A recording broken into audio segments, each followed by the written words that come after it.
World wide education ని అందిస్తూ mostly emphasising on innovation and research. ఏదైనా ఒక యూనివర్సిటీ ఉంది అంటే దట్ ఈస్ అమిటీ యూనివర్సిటీ అనే చెప్పొచ్చు.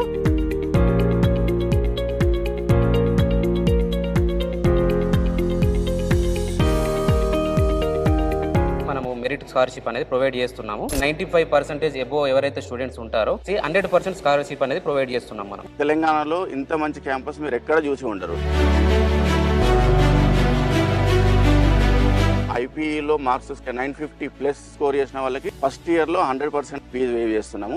900 to 950 వచ్చిన వాళ్ళకి 50%, ప్లస్ 850 to 900 వచ్చిన వాళ్ళకి 25%.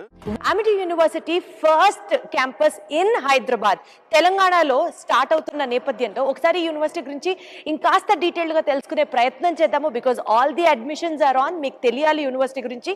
దీనికి సంబంధించి మనతో మాట్లాడడానికి I have with me Rajeshwar Reddy గారు. సార్ నమస్తే రాజేశ్వర్ రెడ్డి గారు.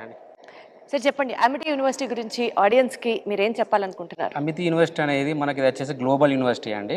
మనకు ఆల్ ఓవర్ ఇండియాలో 12వ క్యాంపస్ అనేది యూనివర్సిటీ అనేది హైదరాబాద్ లో లొకేటెడ్ అయింది. 10+ ఓవర్సీస్ లో కూడా మనకు అమిటీ యూనివర్సిటీ అనేది ఉన్నది. హైదరాబాద్ లో వచ్చేసి మనకి ఇక్కడ అంటే రాజీవ్ గాంధీ ఇంటర్నేషనల్ ఎయిర్పోర్ట్ లో లొకేటెడ్ అయి ఉన్నది. ఇంటర్ బేస్ మీద ఆధారపడి ఏంటంటే మనకి మెరిట్ బేస్డ్ ఆధారంగా మనం అనేది ఎడ్యుకేషన్ అనేది మనము మెరిట్ స్కాలర్షిప్ అనేది ప్రొవైడ్ చేస్తున్నాము. మనకు 95% ఎబోవ్ ఎవరైతే స్టూడెంట్స్ ఉంటారో 100% స్కాలర్షిప్ అనేది ప్రొవైడ్ చేస్తున్నాం. మనం 90 నుండి 95 మధ్యలో ఎవరైతే స్టూడెంట్స్ మెరిట్ మీద వస్తారో వాళ్ళకి మనము 50% అనేది స్కాలర్షిప్ అనేది ప్రొవైడ్ చేస్తున్నాం. 25% అనేది స్కాలర్షిప్ అనేది ప్రొవైడ్ చేస్తున్నాం. మనకి ఎలిజిబిలిటీ అనేది వచ్చేసి 55% నుండి అప్ టు 85 బిలో ఉన్న వరకు మనం దానికి ప్రొవైడ్ చేస్తూ ఉన్నామండి.